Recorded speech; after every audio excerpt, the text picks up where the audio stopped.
entendu parler de l'escroquerie à la taxe carbone, une arnaque à la TVA qui avait coûté plus d'1,5 milliard d'euros au fisc français. Une affaire dont Olivier Marchal a fait un polar efficace. Le film s'appelle Carbone, il sortira mercredi. Bonsoir Olivier Marchal. Bonsoir. Et devrais-je commencer par bonsoir Laura Smet, parce que vous êtes à l'affiche de ce film. On va en parler dans un instant. Mais juste avant, c'est Nathalie Ether qui nous rafraîchit la mémoire sur cette affaire. Mon père a créé cette entreprise il y a une trentaine d'années. Ça fait une dizaine d'années que je la dirige. Et que je me bats comme un forcené pour la maintenir à flot. Alors, Antoine Roca va tricher. Vous pourriez me trouver une société bidon et m'ouvrir un compte bancaire à l'étranger? Tu nous parles de piquer de la TVA sur du gaz carbonique. Tu peux rembourser tes dettes et même garder ton entreprise. Pourquoi tu voudrais partager avec nous? Plus on est fou, plus on mise, plus on prend. Antoine et ses acolytes mettent en place une gigantesque arnaque. À travers des sociétés écrans, ils vont acheter et aussitôt revendre des produits financiers sans jamais payer de TVA. Ils deviennent vite très riches. Il y a quelques années, ce qu'on dépeignait au cinéma dans le milieu du banditisme, c'était les braqueurs de banque, c'était la cam, etc.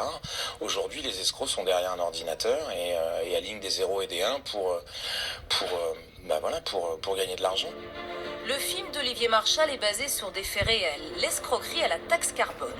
En 2008, les entreprises polluantes payent une taxe qu'elles peuvent revendre si elles ont fait des efforts en matière d'environnement.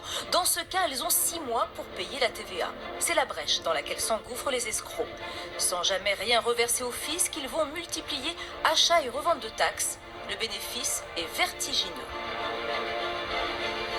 La fraude en elle-même n'a duré qu'un an parce que ils sont aperçus très vite de ce qui se passait. Mais en un an, 1,6 milliard d'euros, c'est un exploit de la part de ceux qui ont commis ça et un camouflet pour l'État. Et en Europe, le préjudice atteindra les 5 milliards. De quoi vivre comme des nababs. Fêtes délirantes, voitures de luxe et créatures de rêve. T'es un mec bien, Antoine.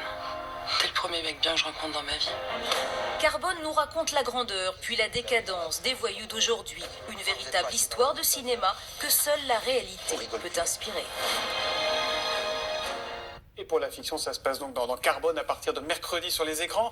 Olivier Marchal, Laura Smet, bienvenue de nouveau. Olivier, c'est une affaire un peu compliquée quand même. Pourquoi avoir choisi ce thème comme accroche? C'est pas évident.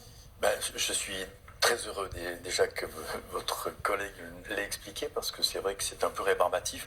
Moi, en fait, ce qui m'a le plus intéressé dans cette affaire, c'est de savoir comment des petits escrocs avaient eu cette idée brillante, qui nous a coûté beaucoup avec nos impôts par la suite. Du siècle, avait mis la cour des comptes. Hein. Mais moi, ils ont été obligés de s'acoquiner avec le milieu du grand banditisme et c'est là où c'est la partie du film, moi, qui m'a intéressé.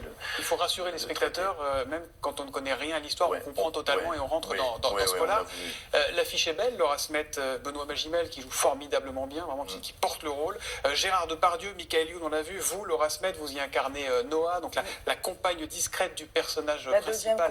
La deuxième compagne du personnage principal incarné par Benoît Magimel, mais qui a un rôle clé. Qu'est-ce qui vous a plu dans ce rôle, vous?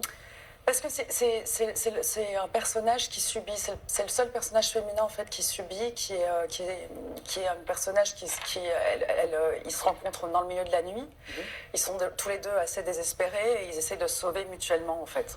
C'est ça qui